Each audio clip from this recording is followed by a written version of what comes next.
Steve Harvey lost his words when a homeless teen said he has no family. Not because he forgot what to say, but because those 4 words shattered everything he thought he knew about family, about belonging, about what it means to truly have nothing. In the next few minutes, you're going to witness the exact moment that changed both their lives forever, and discover what happened next that shocked the entire world. Marcus Chen was 17 years old, and the world had forgotten he existed. Not in the dramatic way people talk about, not in some philosophical sense about society's indifference. No, Marcus was literally invisible. He sat on the concrete steps of the downtown library every single day, and thousands of people walked past him. Thousands. Businessmen in tailored suits rushing to their corner offices. Mothers pushing strollers, their children's laughter echoing down the street. Teenagers with backpacks and futures stretching endlessly ahead. They all walked past Marcus like he was part of the landscape. A crack in the sidewalk, a faded mural, a problem that wasn't their problem. For 6 months, Marcus had been sleeping in abandoned buildings and park benches. 6 months of wondering if today would be the day someone actually saw him. Not looked at him. Saw him. His clothes were worn thin.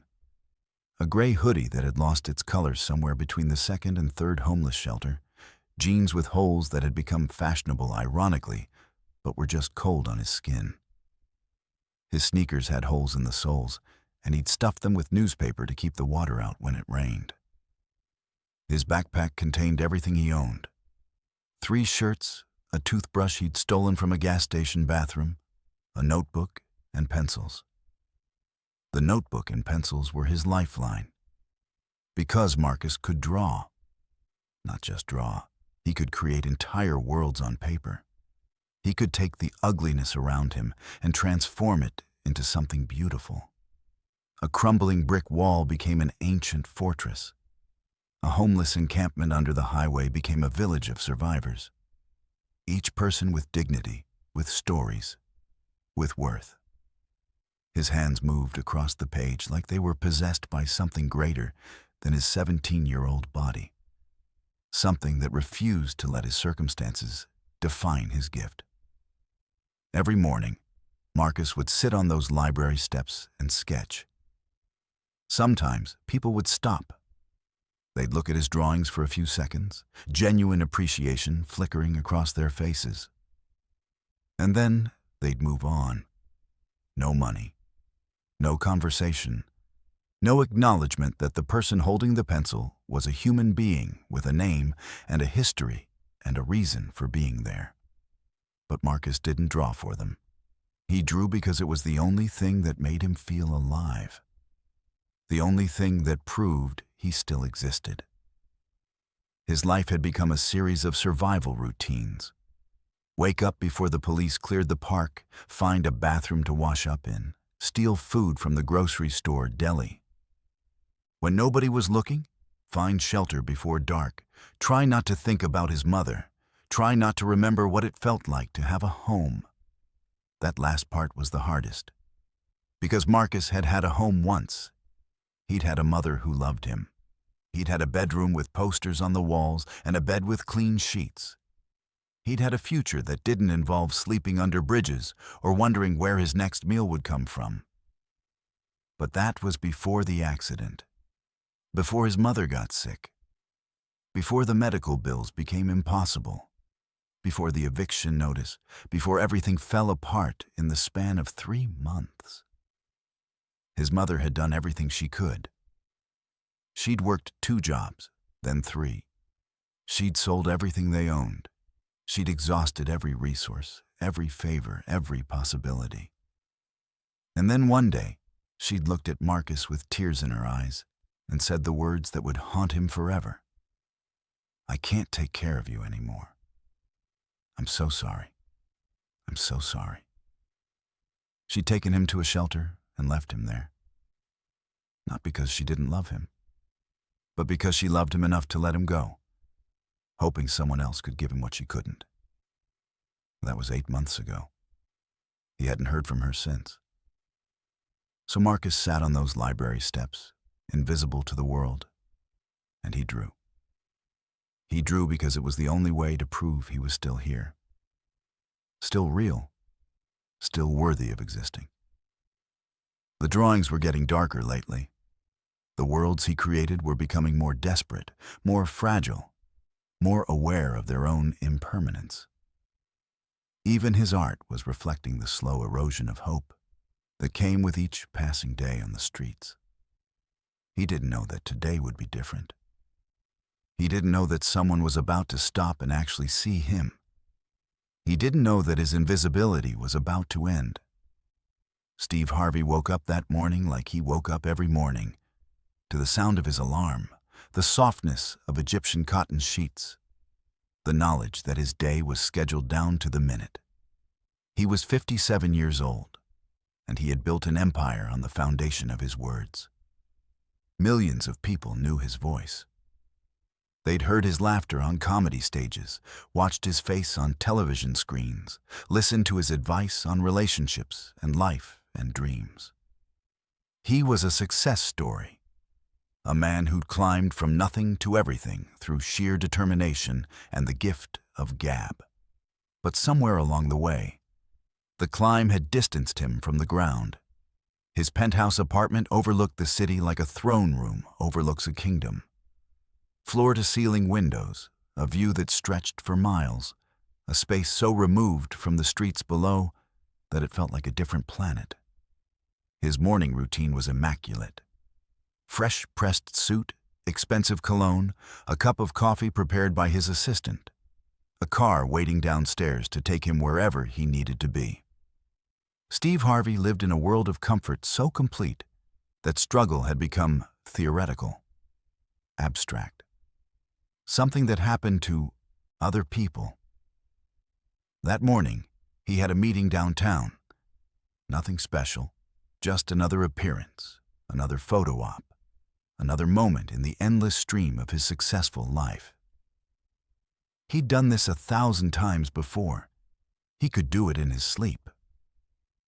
His driver dropped him off 3 blocks from the venue. Steve liked to walk the final stretch. It kept him grounded, he told himself. It kept him connected to the real world. He'd walk through the downtown streets, see the city waking up, feel the pulse of humanity around him. But he rarely actually saw anyone. His mind was usually 3 steps ahead, running through talking points, reviewing his schedule, thinking about the next thing. The people on the streets were background noise, extras in the movie of his own life. That morning was different, though he didn't know it yet. As Steve walked down the sidewalk, briefcase in hand, phone in pocket, his mind already at his meeting, something made him slow down. Not consciously. It wasn't a decision. It was more like an invisible hand had reached out and tugged at his sleeve, whispering, "Look, really look." He almost ignored it. He almost kept walking. But something in him, some small voice that hadn't been completely drowned out by success and schedules and the comfortable numbness of his life, made him pause.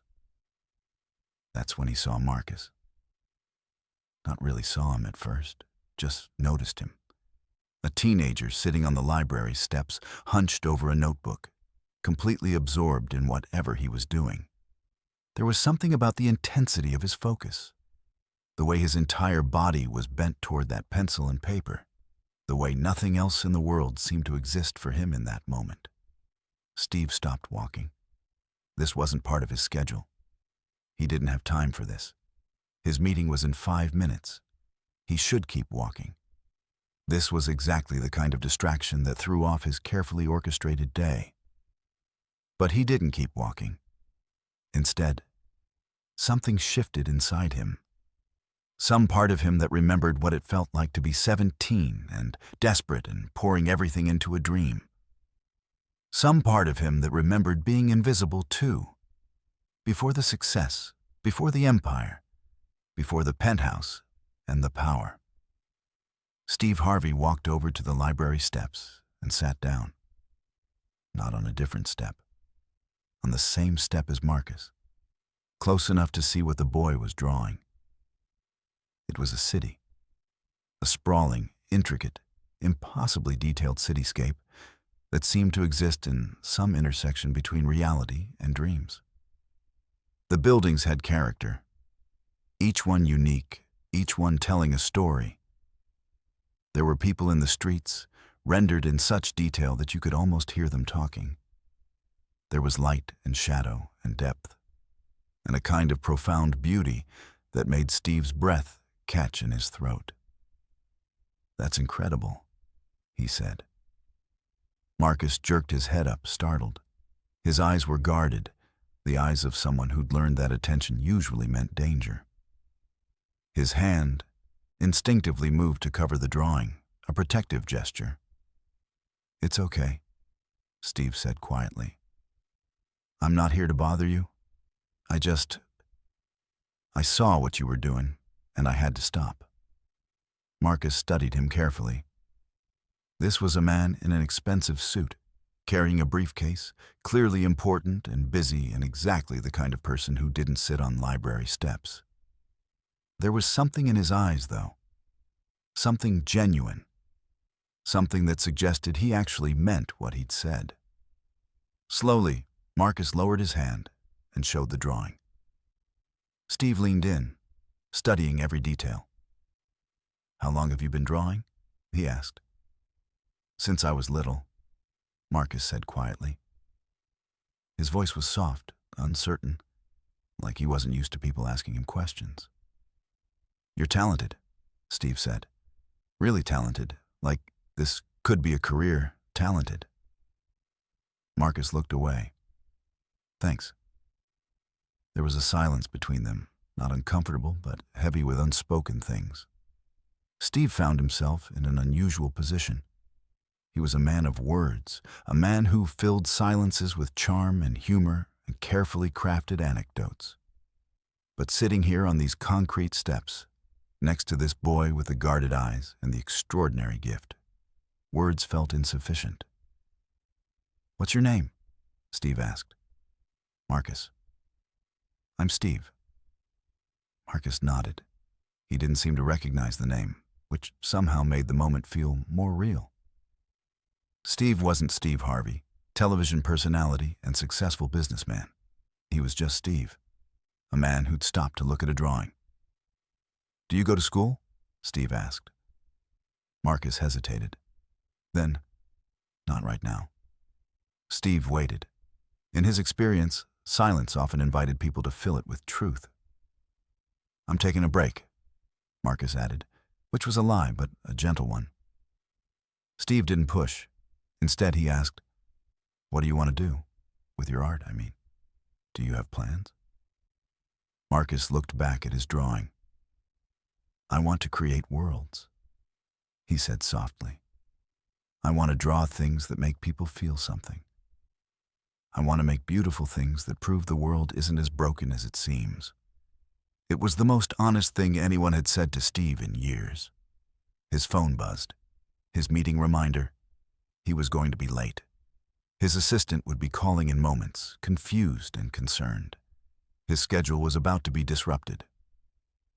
Steve Harvey turned off his phone. "Tell me more," he said to Marcus. "Tell me everything." And in that moment, Steve Harvey had no idea that this conversation, this single decision to stop and listen, would set off a chain of events that would eventually shock the entire world. All he knew was that for the first time in a very long time, he was exactly where he needed to be. They talked for 45 minutes. Steve Harvey sat on those concrete library steps, his expensive suit collecting dust, his phone turned off in his pocket, completely oblivious to the chaos he was creating in his carefully managed world. His assistant had called 17 times. His publicist had sent 12 emails. His meeting had started without him, and the people waiting for him were confused, then annoyed, then genuinely concerned. None of it mattered. Because for the first time in years, Steve was having a real conversation. Marcus talked about his art, how he'd been drawing since he was 5 years old, how his mother used to buy him sketchbooks for his birthday, how drawing was the only thing that made sense when nothing else did. He talked about the worlds he created, the stories behind each sketch, the way he could lose himself completely in the act of creation. Steve listened, really listened, not with the half attention of someone waiting for their turn to talk, but with genuine presence. He asked questions. He followed the threads of Marcus's thoughts. He treated the boy's words like they mattered, because they did. "What happened?" Steve finally asked. "Why aren't you in school?" Marcus went quiet. The guarded look returned to his eyes. He set down his pencil and stared at his drawing without really seeing it. "My mom," he said slowly. "She got sick, really sick, and then we couldn't afford the treatment. We lost the house. And then she couldn't take care of me anymore, so..." He trailed off.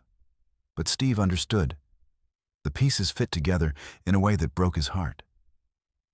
"How long?" Steve asked. 8 months, Marcus said, "since she left me at the shelter." 8 months. A child had been living on the streets for 8 months, and the world had walked past him like he was invisible. Steve felt something shift inside his chest, something he'd thought had calcified years ago. His capacity to be genuinely moved by someone else's suffering. He'd built walls around his empathy, told himself that everyone had choices, that struggle was often a matter of personal responsibility. It was easier that way. It meant he didn't have to feel guilty about his penthouse and his success and his distance from the ground. But sitting here next to Marcus, those walls crumbled. "Do you know where she is?" Steve asked. Marcus shook his head. The shelter said she moved. They didn't have a forwarding address. Steve's mind was already working, already calculating. He had resources. He had people who could find anyone. He could locate Marcus's mother. He could... But then Marcus said something that stopped him cold. "I have no family." Steve turned to look at the boy. "What do you mean?" "I mean," Marcus said quietly, "that I've been alone for 8 months. No mom, no dad, no siblings, no relatives, no one who claims me, no one who says I belong to them. I have no family." It was such a simple statement, such a devastating truth. Steve Harvey, who had built his entire career on talking about family values and love and connection, was sitting next to a 17-year-old boy who had none of those things. A boy who was invisible not just to the world, but to everyone who should have loved him. And in that moment, Steve asked the question that would change everything. What if you didn't have to be alone anymore? Marcus looked at him, confusion and hope and fear all mixing together in his expression. "What do you mean?" Steve didn't fully know what he meant. He just knew that he couldn't walk away from this. He couldn't go to his meeting and pretend this conversation hadn't happened.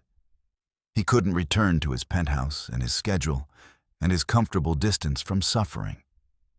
"I mean," Steve said slowly, "that I want to help you. I want to find your mother. I want to make sure you have a place to sleep tonight that isn't a park bench. I want to help you figure out your future. I want to..." He stopped himself. He was getting ahead of himself, making promises he didn't know if he could keep, trying to solve a problem that was far more complex than his wealth and influence could fix. But Marcus was looking at him with an expression Steve would never forget. It was the look of someone who'd stopped believing that good things could happen to them. Someone who'd learned that the world was fundamentally unsafe, that people didn't stop to help, that invisibility was the safest way to exist. And now someone was offering him visibility, offering him family, offering him hope. "Why?" Marcus asked. "You don't even know me." It was a fair question. Steve didn't have a good answer.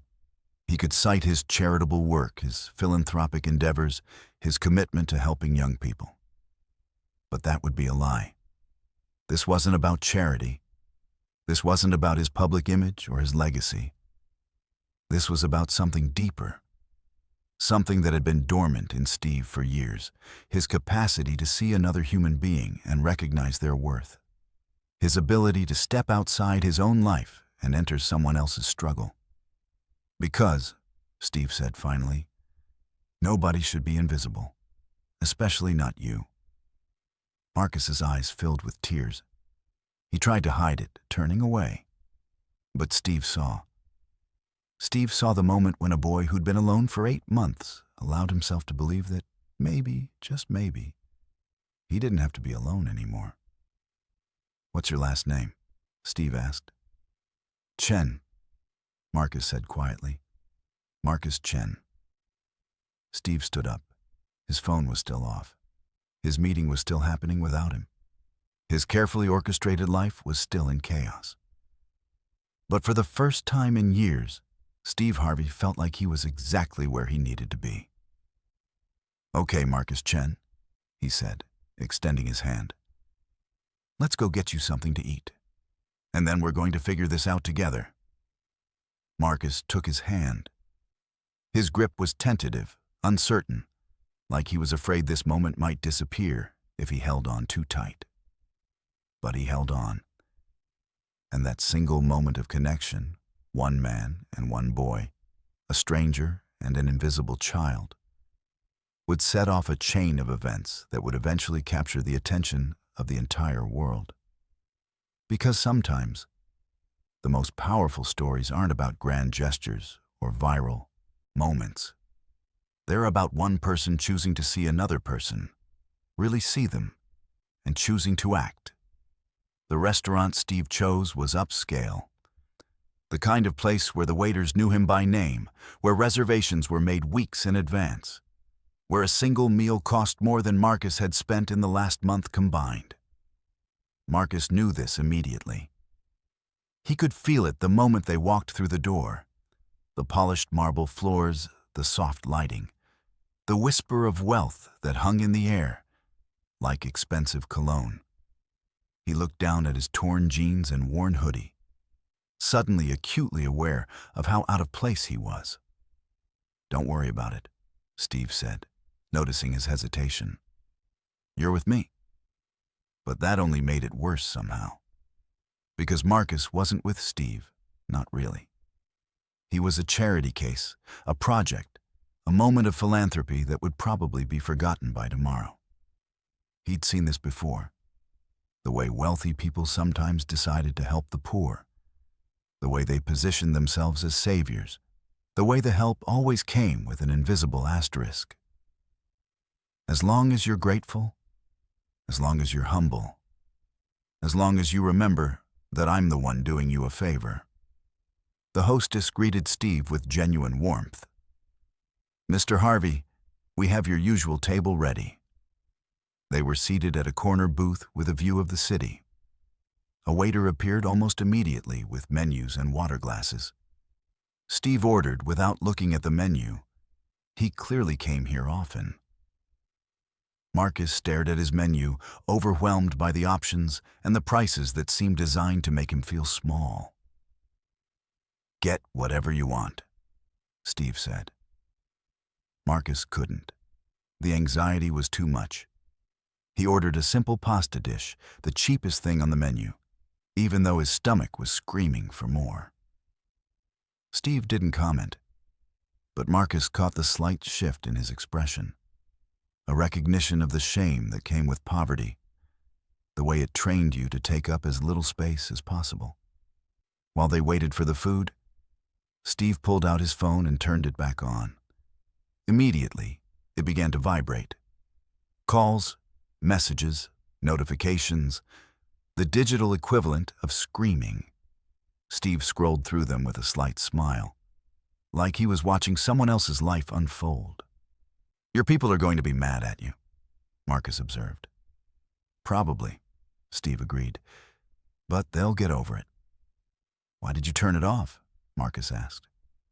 For me? Steve considered the question seriously. Because, he said, some conversations are too important to interrupt, and you deserve to have someone's full attention. It was such a simple thing to say. But to Marcus, who'd spent 8 months being invisible, it felt revolutionary. The food arrived. Marcus ate slowly, trying not to seem too hungry, even though he was ravenous. Steve watched him with an expression that was hard to read. Not pity exactly, but something deeper. Recognition, maybe. Understanding. Tell me about your mother, Steve said as they ate. What was she like? Marcus set down his fork. Talking about his mother was dangerous. It opened doors he'd spent months learning to keep closed, because grief was a luxury he couldn't afford when he was focused on survival. But something about Steve's presence made it feel safe to open those doors. She was strong, Marcus said quietly. Like, really strong. She worked so hard. She was a nurse. She worked at the hospital. She used to come home exhausted, but she'd still help me with my homework and ask about my day. She believed in me. She said I was going to do great things. And then she got sick, Steve said. Cancer, Marcus confirmed. Stage 4. They said it was too advanced for treatment to help. But she wanted to try anyway. She wanted to fight. She said she had too much to live for. She had me. His voice cracked on that last part. But the treatment was expensive, Steve said gently. Marcus nodded. Really expensive. Insurance didn't cover most of it. She tried everything, payment plans, loans, asking for help. But it wasn't enough. And then one day she just stopped. She stopped fighting. She said she was tired. Did she? She's still alive, Marcus said quickly. As far as I know, she just gave up on the treatment, and then she gave up on keeping the house, and then she gave up on keeping me. He said it without bitterness, which somehow made it worse. Because it wasn't anger he felt toward his mother. It was understanding. She'd been drowning, and she'd let go of the one thing she loved most, because she thought it would help him survive. We're going to find her, Steve said. It wasn't a question or a promise. It was a statement of fact. How? Marcus asked. The shelter didn't know where she went. I've looked everywhere I can think of.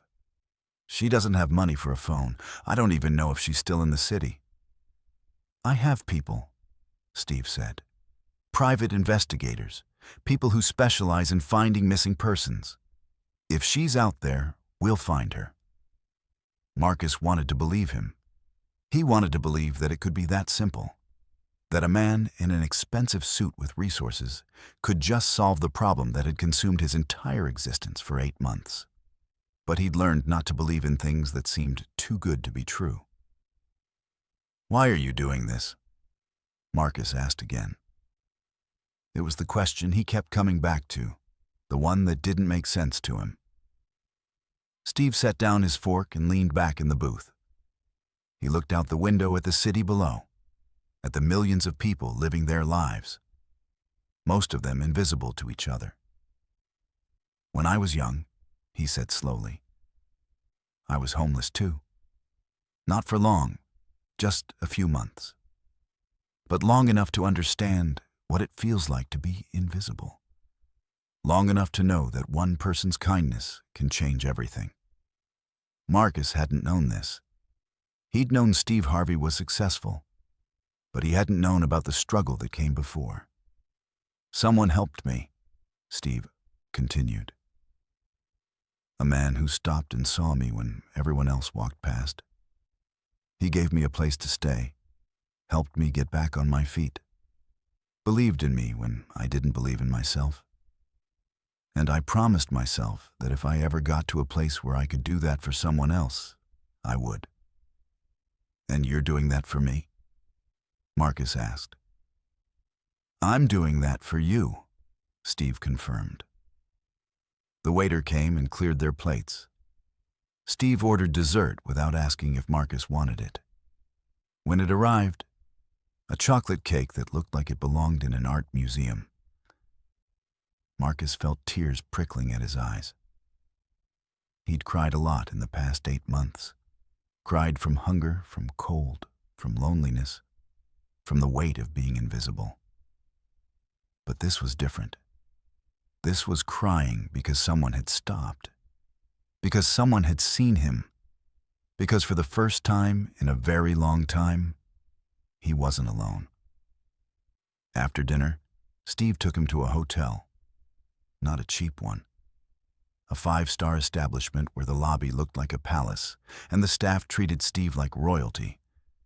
They checked into a suite with 2 bedrooms, a living area, and a view of the city that made Marcus's breath catch. This is too much, Marcus said immediately. It's one night, Steve replied. Tomorrow we figure out the next steps. Tonight you sleep in a real bed. You take a hot shower, you rest. Can you do that? Marcus nodded, unable to speak. Steve showed him to one of the bedrooms. The bed was enormous, covered in pillows and blankets that looked impossibly soft. There was a bathroom with toiletries and fresh towels. There was a minibar stocked with snacks. Help yourself to anything, Steve said. I'm right through that door if you need me. And Marcus? Yeah? You're not invisible anymore, Steve said. Not to me. After Steve left, Marcus stood in the middle of that beautiful bedroom and allowed himself to cry. Not the quiet, controlled crying he'd learned to do on the streets, but real crying. The kind that came from deep in your chest. The kind that acknowledged all the pain and loneliness and fear that he'd been carrying alone. He took a shower that lasted 40 minutes. He used shampoo that smelled like lavender. He stood under the hot water and felt his muscles relax for the first time in months. He washed away the grime of the streets, the accumulated dirt of survival, the physical manifestation of being invisible. When he emerged, he put on fresh clothes that Steve had somehow arranged to have brought to the room. Clothes that fit him. Clothes that were clean and new, and made him feel like a person again instead of a problem. He climbed into the enormous bed and pulled the soft blankets around him. For the first time in 8 months, Marcus Chen fell asleep in a real bed, in a safe place, with someone who'd chosen to see him. And as he drifted off, he allowed himself to believe that maybe, just maybe, his life was about to change. He had no idea how much. Marcus woke up in the hotel suite, the morning sunlight illuminating the room. For a moment, he felt disoriented. But then the reality of his situation washed over him. He was safe, warm, and not alone. After dressing in new clothes Steve had arranged for him, Marcus joined Steve for breakfast. The spread was lavish, and Marcus felt a mix of gratitude and disbelief. They talked about the day ahead, focusing on finding Marcus's mother. At a local youth services office, the staff welcomed them warmly. Linda, the coordinator, explained the resources available to Marcus, from tutoring to housing assistance. When she asked for his mother's name, Marcus shared, feeling a sense of hope that they could help. After the meeting, Steve and Marcus took a break at a nearby cafe, where Marcus opened up about his dreams of sharing his art with the world. Steve encouraged him, emphasizing that with support, he could achieve great things.